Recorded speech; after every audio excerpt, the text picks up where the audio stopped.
for just $12. And so we are in fact issuing a herald around the world. And I even want to ask that the Vatican and our dear Pope, who has stood on the front line of every global social issue, to challenge the Catholic Church to stand in allegiance with us on Mother's Day on behalf of these 234 mothers, that there will be some prayer that is lifted for divine intervention.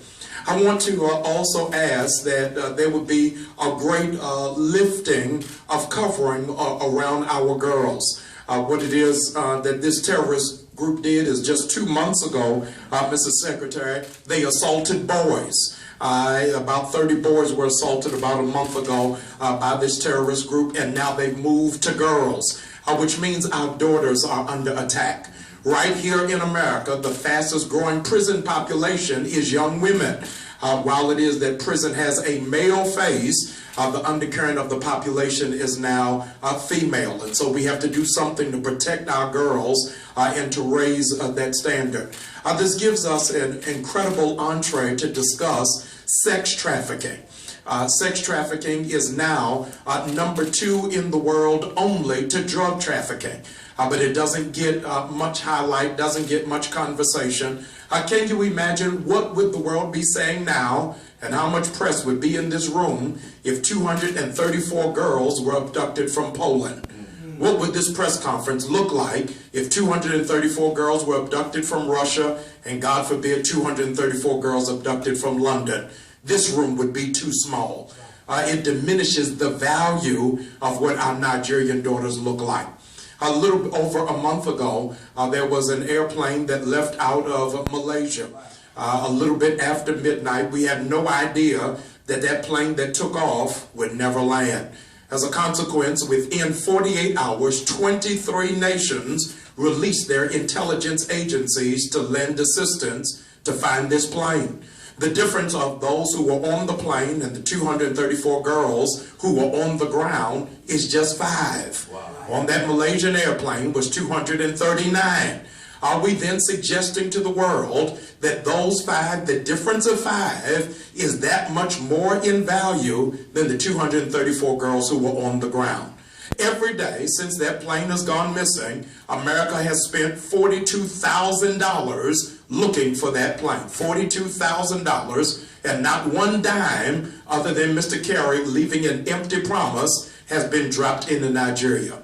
The Nigerian military has, in fact, issued early this morning, Mr. Secretary, the Nigerian military has offered a reward that would equivalent to $300,000 US for information leading to where these girls are. It's a drop in the bucket, and I dare not, in this setting, divide $300,000 by 234, what that means for the value of every Nigerian girl's life. I want to echo the sentiments of the Canan organization that we have to be on the ground, not just in the words of Shakespeare, full of sound and fury signifying nothing, but there's got to be some substance and some significance to that. To that end, on the week of May the 19th, in partnership with Canan, I'm going to do all that I can to go into Nigeria to call that whole nation into 2 days of prayer. 2 days of prayer, because I believe that if this was in the inverse, that all of the Muslims would assemble and they would in fact call for jihad in prayer and for strategy. We believe in spiritual warfare, and as a consequence, we are declaring war, that we don't want 10 of the girls back, we don't want 8 of them back, we want 234 of them back. And we will not sleep or find any rest until all of them are returned. It grieves and mourns us that just yesterday, 8 more girls were abducted. It is insult to injury. It reminds us of the woman with the issue of blood. Rather than getting better, the situation is getting worse. And it has become so flagrant in this dogged behavior that the 234 were not enough, but to go back and get 8 more is just a slap in the face to say to us that they feel no threat, feel no danger, and feel no reprise. It is incumbent upon us not to, in fact, issue and now film the lost episode of Silence of the Lambs. But Jesus asked the critical question, if you love me, then feed my sheep. And so we're calling for the church universal, those who are, in fact, connected to the body of Christ. Even more than that, those who are part of Baha'i, those of you who are Buddhists, those of you who are Hare Krishnas, those of you who are even Muslim, I want you to please join forces with us because every life matters and every value is of importance. These 234 girls, they were not in a nightclub. The 234 girls, they were not on a street corner. These 234 girls were at school trying to elevate their minds. Their parents told the Associated Press and New York Times that they had dreams of becoming lawyers and doctors and teachers and physicians. And I want to help fulfill that.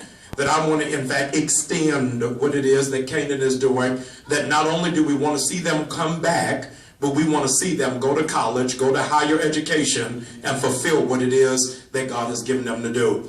And so to that end, I want to extend what it is that we're asking for, is that for these 234, I want to make sure that all of them have access and opportunity for a college education, and secondarily, that we would in fact get global child psychologists on the ground to help walk these young ladies through a healing process, because what they've gone through in just these 3 weeks has already been daunting and already has taken the wind out of those of us who are not even captured.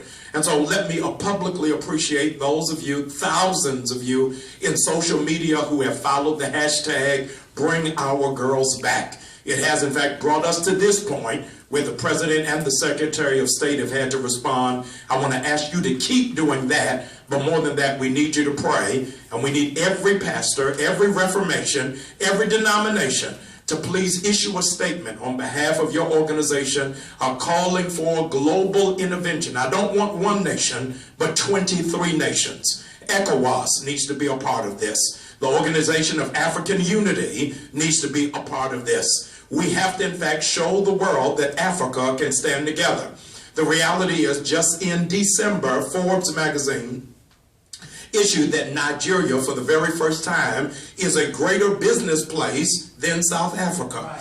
It is, in fact, Nigeria is the 7th most densely populated place on the planet. And as a consequence, with so much potential, we do not want Nigeria to have the black eye of being a terrorist headquarters, but we want it to be a place of thriving, growing capitalism where people will feel safe to invest, feel safe to do business, and feel safe to visit. And so this is, in fact, a call to the entire diaspora to please get involved, because it, in fact, the saying is true: if you are not a part of the solution, you're a part of the problem. Thank you.